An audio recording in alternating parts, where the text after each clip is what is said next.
I will keep my private life unsullied as an example to all. A law enforcement officer has no private life. Take note of that one. As a voluntary measures, when you accept the calling of an officer of the law, you must be willing to sacrifice your privacy. Once known in the community, you become an object of constant observation. Irregularities to justify negative feelings towards cops. Catching an officer violating traffic rules warrant them to accuse all policemen in general as hypocrites. Hypocrisy, justifying their own misdeeds concerning traffic violation. Mahirap. If you are a police officer, okay lang sana if you're still single, tapos bago ka lang sa lugar, medyo ma-enjoy mo pa yung private life mo dyan. But once malaman na mga kapitbahay mo na ikaw ay isang police, from that moment on, you will become a celebrity and all eyes is on you. They will be looking at you. You are going to be subjected to constant observation. Tingnan mo, look at now. Tingnan mo ngayon. Diba sa barangay ninyo, sa sityo ninyo, sa lungsod ninyo, na malaman na mga kapitbahay mo na kumukuha ka ng criminology. So, anong expectations nila sa iyo ngayon? Diba, they look at you, they observe at you. They look at you as a model. Especially pag naging intern ka na, naka-uniform ka na ng type A. Ang taas ng tingin ng tao sa iyo. Mga tambay dyan sa lugar ninyo, you will be teased. No? Ginakadyawan pa ka diha. Uy, police. Uy, si ma'am police, si sir police. Now, they are actually looking at your irregularities. Pag masipyat ka, mayroon na sila. Sang klase ng estudantihan ni. Sang klase ng tawanan ni. Nag-criminology, pamanggaya na siya sa state college. Oh, niya, nga ng batasan. And look at that. Ganun yan. You become an instant celebrity. So, kaya yung mga ginagawa mo sa buhay mo ngayon, kahit hindi mo tanggapin, nakikita yan ng mga tao sa paligid mo, and they would mock on you. Especially if you are doing things na hindi ka tanggap sa mata ng mga tao. Same with the police officers that we have. Kung may nakita kang police na nagdadrive ng motor tapos hindi nag-helmet, anong sasabihin mo? Hypocrite. Itong mga taong ito, hypocrite. Look at them. They are the one that's supposed to enforce the law, and yet they are the one who was the first to violate them. Diba? Paano makukuha ngayon yung trust and confidence ng mga tao mo dyan? I mean, ng public, if you are doing that. Same with what you are doing at school right now. Paano makukuha ang trust and confidence ng mga lower classmen mo, yung mga first year ngayon? Kasi senior ka na, second year ka na. Kung sa boarding house, ikaw yung pinaka number 1 na nakikipag-inuman, manghagit og inom sa mga ka-boardmate. Pangdilinsahan ang mga first year kay mag-inom. Diba? How can you be a good model? Do not forget ang atong 10 codes, atong 10 commandments. Number 10 na siya, diba? Be exemplary to all. Wala man kayo mabuhat. Kaya karong palandaan, practice na nangawa kay private life. Because you wanted to become a law enforcer someday. Another great danger is the officer's personal moral. An officer spends a great deal of time dealing with moral degenerates and persons of little conscience. If he is not constantly on guard, these people can have negative influence on him. Do not forget, guys, when you become police officer, 85% or let's see, the safe, ang pinaka-safe, no? 75% nga imong kaistorya kada adlaw mga moral degenerates or persons of little conscience. Ano man? Because you will be dealing with criminals, you will be dealing with offenders, you will be dealing with suspects, you will be dealing with wanted persons. Na kung di ka magbantay-bantay diha, if you are not constantly on guard with your own morals, dako na siyang epekto sa imo.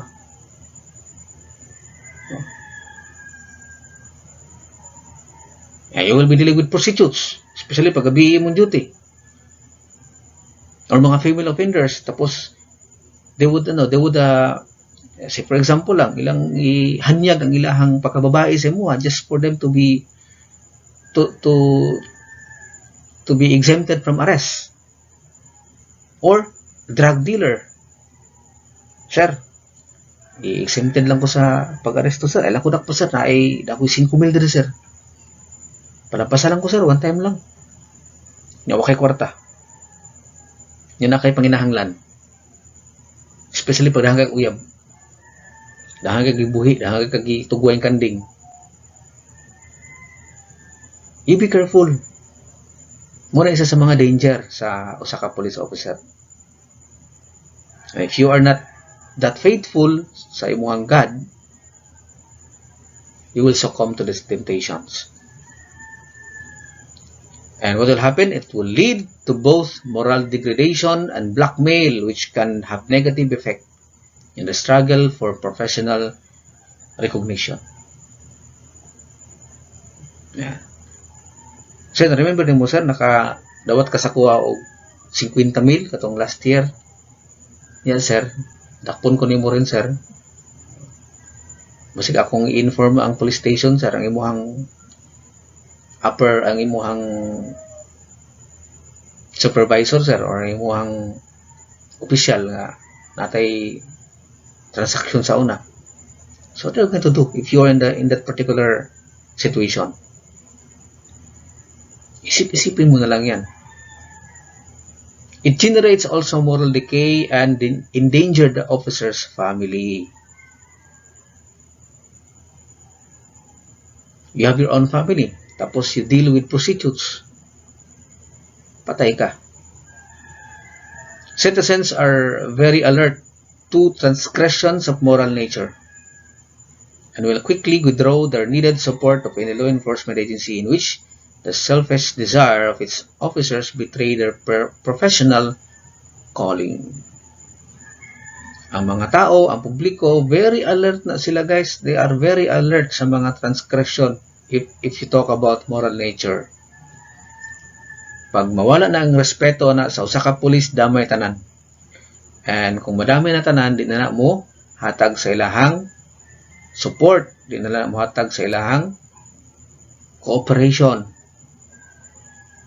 No wonder, if you are investigating a crime and you look for witnesses, wala na witness. Why? On the first place, they do not trust you anymore.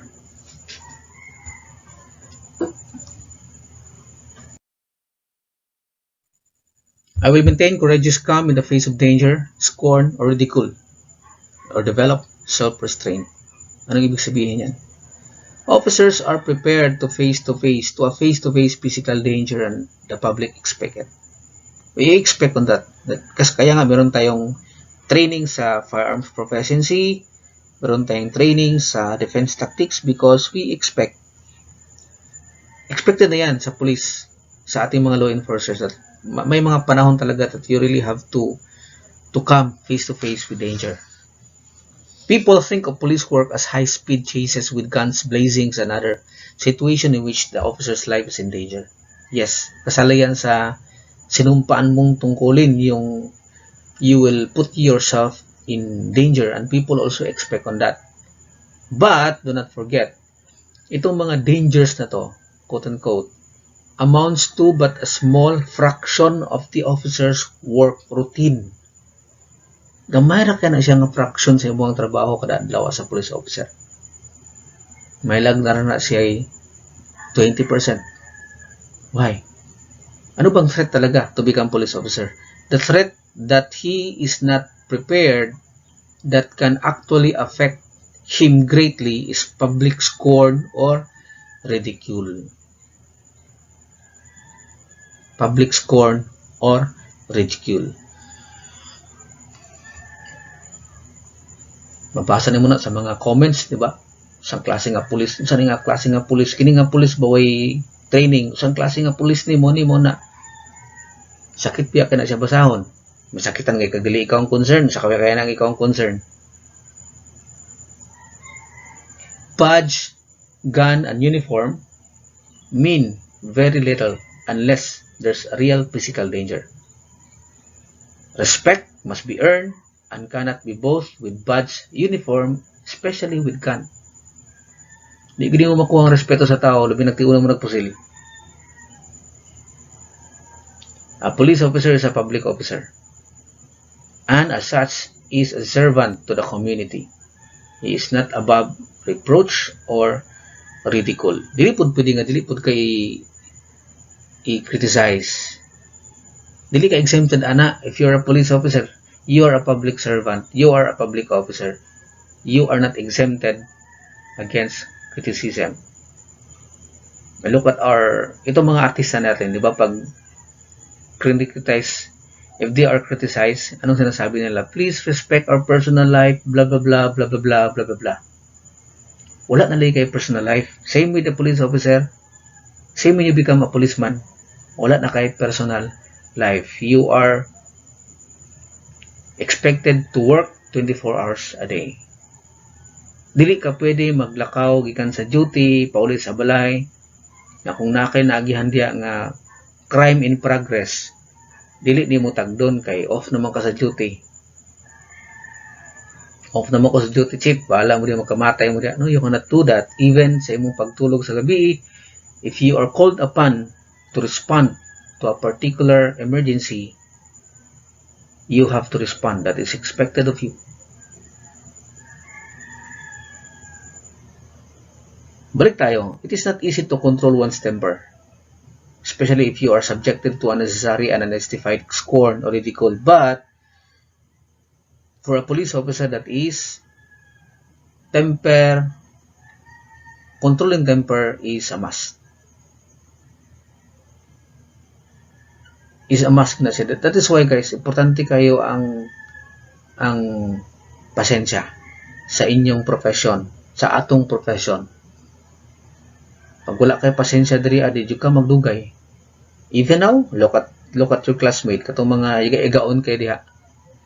Pasalamat mo wala tay face to face. Kaya kung na face to face tab, malason gid mo.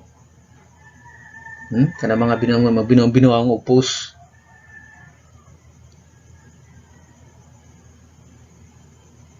No. And of course katong mga mabu kay pasensya diri ang pasuko. Remember, people, do not ever forget this one. Controlling temper for law enforcement officer is a must. And it should start now. Karon pa lang daan, you practice the skill of controlling your temper.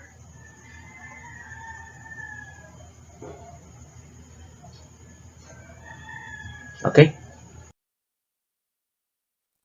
Whatever I see or hear of a confidential nature that is confided to me in my official capacity will be kept ever secret unless revelation is necessary in the performance of my duty. Ang impormasyon nga naa sa imuha, yung mga impormasyon na nasa sayo ngayon, especially in the course of your investigation, of your duty, you should retain them. Imuha na siya. Retain them unless needed in the interest of justice. Information obtained from law enforcement officer can be a result of many sources of forms or of investigation. Dili mo na siya parehas sa mga kanaganing tinatawag na to privileged communication. Information freely given to doctors, lawyers, priests. Confidential di gina pwede kanang moral obligation na sa pare, sa abogado o sa doktor nga hindi nila pwedeng ibunyag yung mga sinasabi mo sa kanila because meron tayong sa court, sa lawyer pa na siya, meron tayong client and lawyer confidentiality clause, parang ganyan. Same with the priest or the doctor. That is why dili nimo pwede, you cannot force doctors, lawyers, and priests to reveal information, especially when it comes to a particular person because meron silang tinatawag na privileged communication. But in the PNP, if needed ang information, you have to give the information. But nevertheless, keep it confidential. An officer should even be careful. Ito, be careful kayo sig panghinambog ng mga uyab, sig panghambog ng mga asawa. Be careful kayo to reveal information, even sa inyong mga close na parente, even to parents. That might kill you or endanger your life or the lives of your comrades. Again, balik tayo dun sa example ng isang pulis. Anong pangalan nun yung na-feature sa Jessica Soho? Diba? Na-reveal niya yung kanyang location sa kanyang shota in the middle of a mission. Na papunta sila sa isang mission. Tapos, i-reveal niya yung location. Para lang yung magpa-atsuk. Tinatamaan, no? Tatamaan talaga siya dito sa clause na to. So, be careful. Meron kasi, for example, a policeman's wife, para gid makagain og status sa mga mata sa iyang silingan or kaila, kaya barkada, she would inadvertently talk about her husband's work, especially those who are confidential. Ay, wala man akong asawa diya karon na sila operation dito sa kuan. Na sila operation sa Baribanay, na sila dakpon dito nga kuan kanang drug dealer mo daw na. Mapaganin na human ang operation, wa na. Burn out na ang imuhang bana dito. So be careful. Be careful to reveal information to other people, especially not part of your circle. I will never permit personal feelings, prejudices, political beliefs, aspirations, and animosities of friendship to influence my decision. Ano bang pinaka-strong na desire? Tabangan nato ang mga friends or we hurt them? Should we hurt our friends or help them? These are all part of human nature. Natural lang sa atin na tumutulong o nagbibigay tulong sa mga kaibigan natin at kinukutya, nangungutya, or pinapahamak yung mga kalaban natin, di ba? To help our friends is good thing in itself and in self, but it involves an iniquity in the administration of justice. If you're a police officer tapos nahuli yung best friend mo kasi may ginawang kasalanan ng rape, for example, tapos pinalampas mo lang, binigyan mo pa ng pamasahe para lumayas at magtago, then you are defiling the oath you made to the community in which you serve. In police work, there is an ample opportunity to both hurt enemies and help friends. Partly power kasi yan eh. I am a police officer, I can hurt you. I'm a police officer, I can exempt you from criminal liability. Hindi dapat ganoon ang pag-iisip mo as a police officer. No. It takes a person of strong character to properly perform his duties under the circumstances. And without professional conviction, this will be impossible. So, alin ang mas matimbang? Ang pagtulong sa kaibigan o to hurt your enemies? Think about it.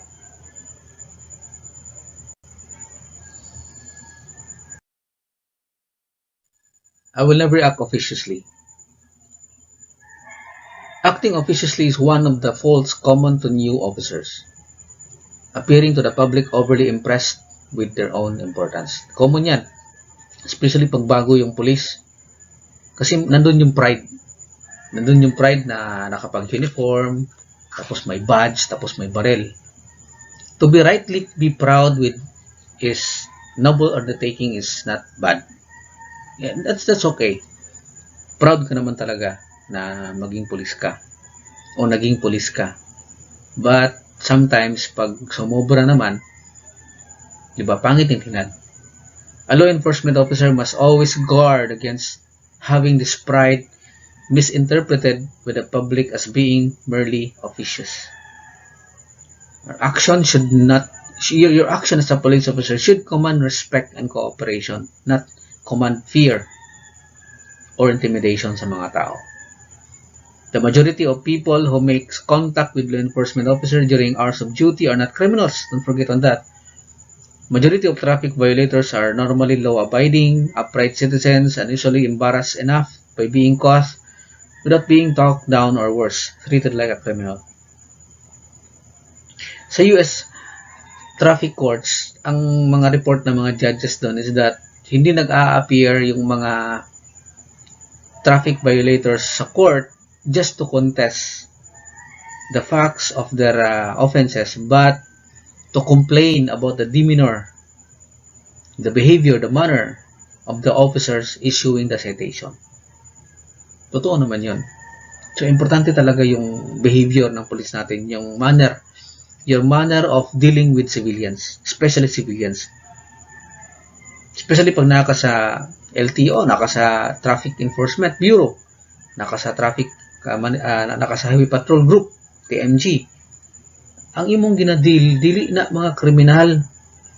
Commonly, mga kung ano na sila guys, mga law-abiding citizen, na mga sipyat-sipyat, wala mag-helmet, wala ang lisensya expired. But nevertheless, it doesn't mean that they are criminal. Treat them as human beings. Kasi usahay, ang atong approach manggon, usahay mo ay problemado. The way we approach the person, the way we make contact with the people. So be careful. Never act officiously. Kana ganing hambugiro kay dating. May mga ganon. Again, the actions of a police officer should command respect and cooperation, not fear or intimidation.